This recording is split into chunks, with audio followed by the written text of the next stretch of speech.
Next, we talk about the burden of proof. The burden of proof that consent was obtained by coercion lies on the aggrieved party. He must prove that he would not have entered a contract if the coercion had not been used. Undue influence. What does it mean? How can we define it? The term undue influence means the unfair use of one's superior position to obtain the consent of a person who is in a weak position. In this case, moral pressure is applied to get the consent of another party. It is described under section 16(1) and 2a as follows.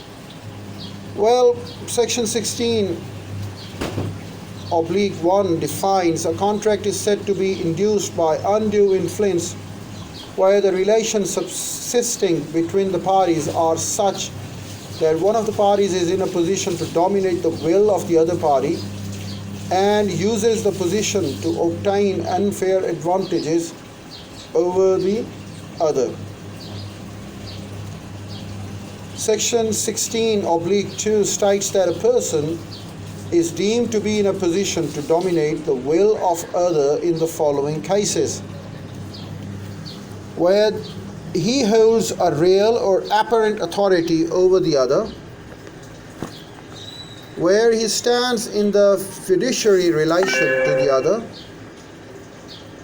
where he makes a contract with a person whose mental capacity is temporarily or permanently affected by the reason of age, illness, mental or bodily distress, etc. What are the essentials of undue influence?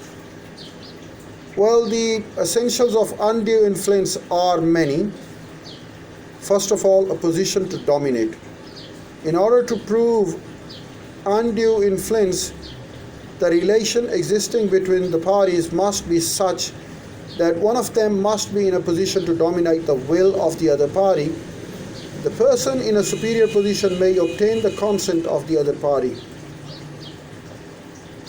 Real or apparent authority. A person who has authority over the other can dominate the will of that person. The authority may be real or apparent.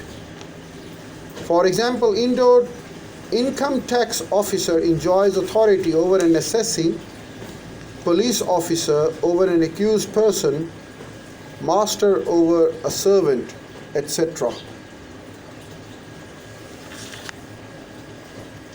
Fiduciary relations. Fiduciary relation is a relationship of mutual trust and confidence. One person is in a dominant position because the other person keeps faith on him.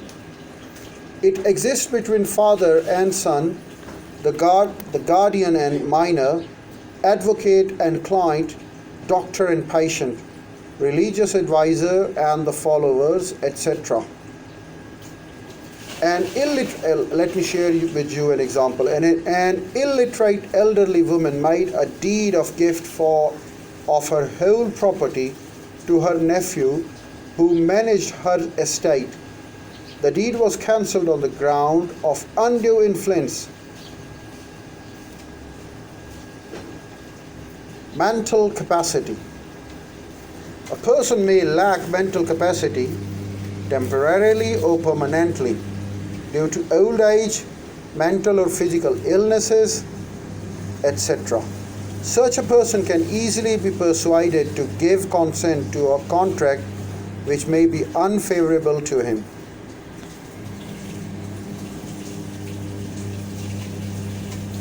Unfair advantage.